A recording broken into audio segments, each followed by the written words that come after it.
Halo, selamat datang di presentasi kami. Kali ini kami akan membahas materi tentang COVID-5. Tapi sebelum kami masuk ke materi, kami akan memperkenalkan diri terlebih dahulu.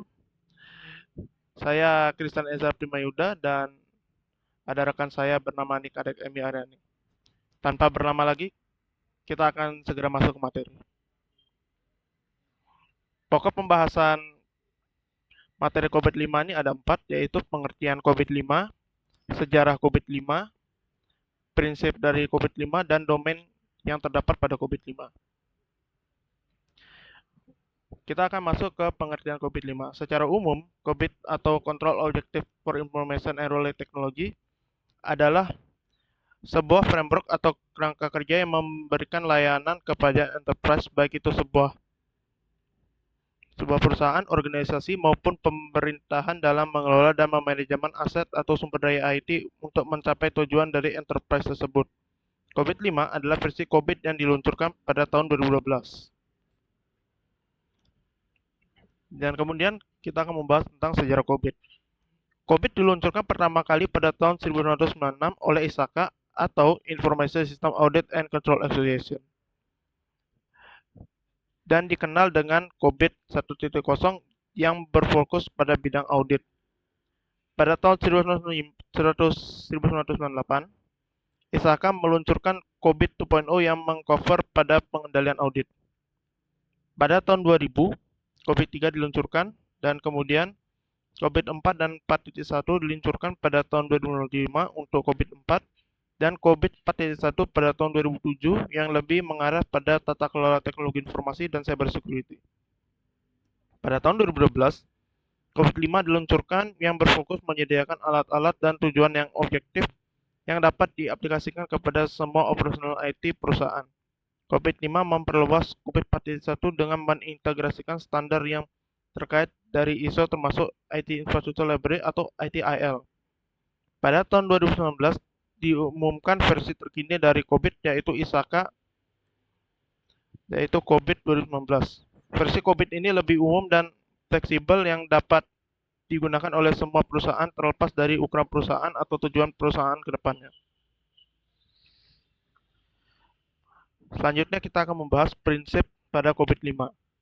Di sini terdapat 5 prinsip dalam COVID. Yang pertama adalah memenuhi kebutuhan stakeholder, yakni perusahaan atau organisasi harus selalu memprioritaskan kebutuhan stakeholder atau pemangku kepentingan.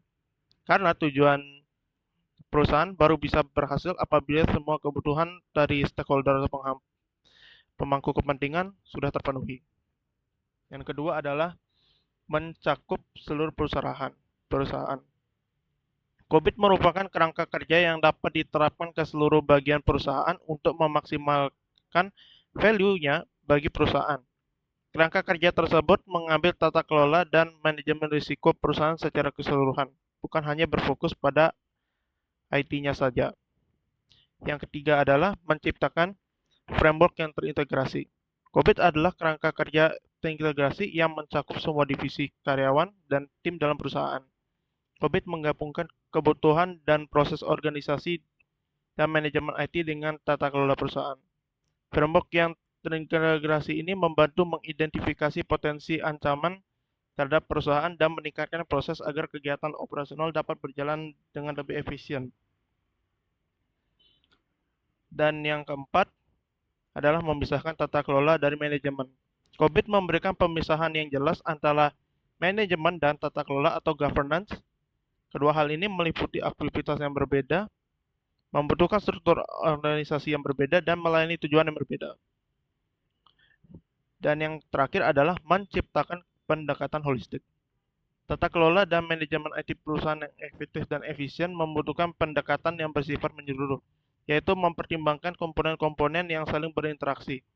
COVID mendefinisikan sekumpulan enabler untuk mendukung implementasi tata kelola dan manajemen sistem IT perusahaan secara komprehensif.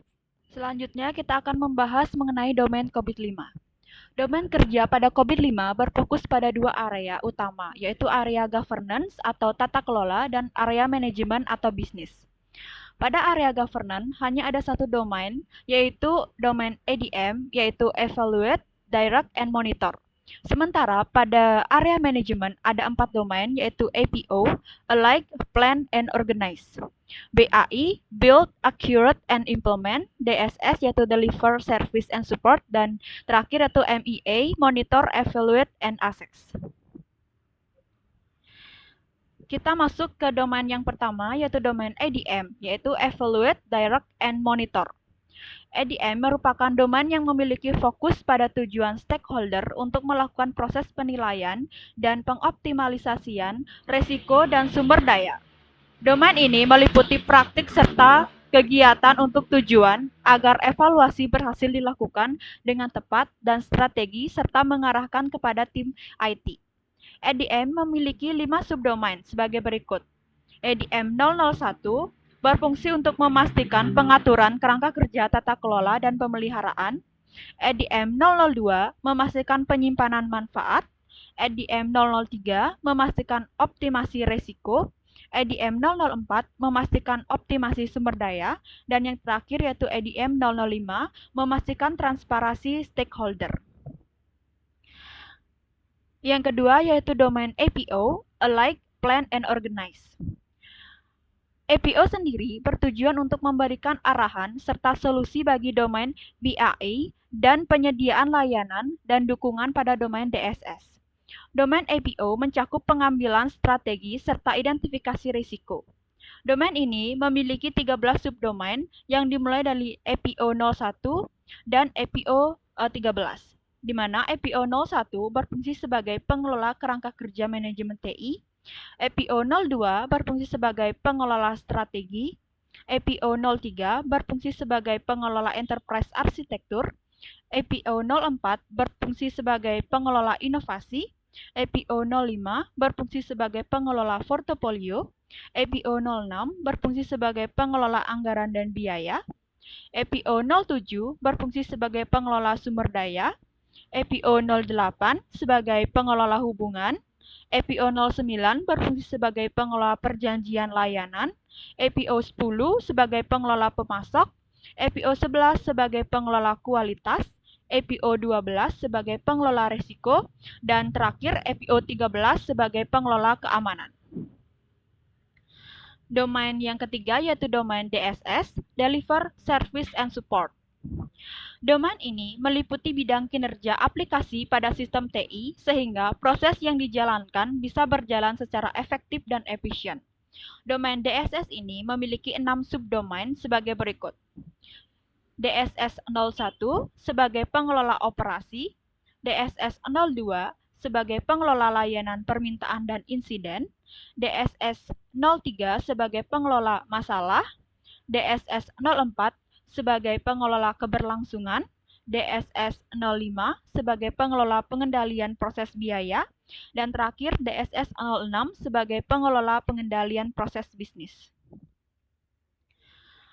Domain yang keempat yaitu domain BAI, Build, Accurate, and Implement.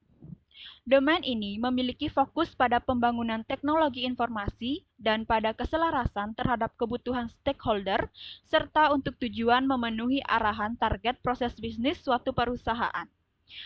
BAI memiliki 10 subdomain, diantaranya yaitu BAI 01 sebagai pengelola program dan proyek, BAI 02 sebagai pengelola divisi kebutuhan, BAI 03 sebagai pengelola identifikasi solusi dan membangun, BAI 04 sebagai pengelola ketersediaan dan kapasitas, BAI 05 sebagai pengelola pemberdayaan dan perubahan organisasi, BAI 06 sebagai pengelola perubahan, BAI 07 sebagai pengelola penerimaan perubahan dan transisi, BAI 08 sebagai pengelola pengetahuan, BAI 09 yaitu sebagai pengelola aset, dan yang terakhir yaitu BAI 10 sebagai pengelola konfigurasi.